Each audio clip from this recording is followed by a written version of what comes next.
पहला आदम अदन में उस दरख्त के पास जाने की वजह से गुनाह, शर्मिंदगी और नतीजे में नंगेपन को लेकर आया। आदम अदन में नंगा हुआ।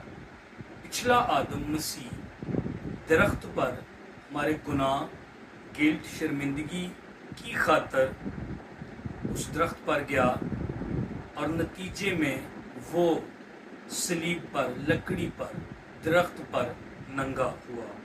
पहला आदम दरख्त के पास गया और मौत को लाया। पिछला आदम मसीह लकड़ी, सलीब पर गया लेकिन मर कर हमारे लिए जिंदगी को लाया।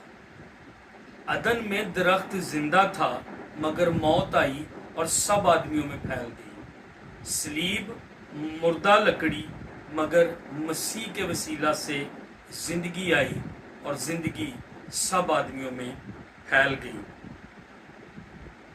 पहले आदम के दरख्त के पास जाने से लानत आई मगर पिछला आदम खुदावंद यीशु मसीह दरख्त, सलीब पर हमारी लानतों को लेकर मसलूब हुआ। पहले आदम के उस दरख्त के पास जाने से वो अदन से बाहर हुए मगर पिछला आदम खुदावंद यीशु मसीह जब लकड़ी, सलीब पर लटकाया गया, उसके मौत के बायस और कफ़ारा के खून के बायस हम पाक तरीन मकान यानी आसमान और हमें फजल के तख्त तक रसाई मिली है। हालेलुया।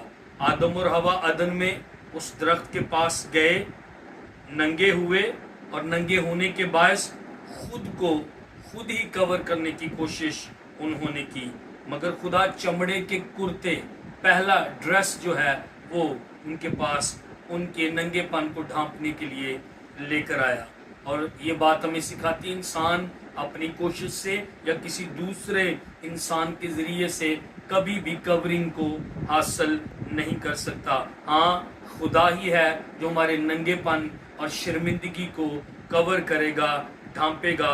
और सलीब यही जाहिर करती है कि वो लकड़ी पर हमारे लिए लानती हुआ, लानती मौत को उसने सहकर खुद को कुर्बान करके हमारी बाप तक रसाई कराई और हमारी कवरिंग की और हमारी बाप के साथ जो दुश्मनी और जुदाई की दीवार थी उसको ढा दिया और हमारा बाप के साथ मेल मिलाप कराया और हमारी बाप के साथ सुलह कराई।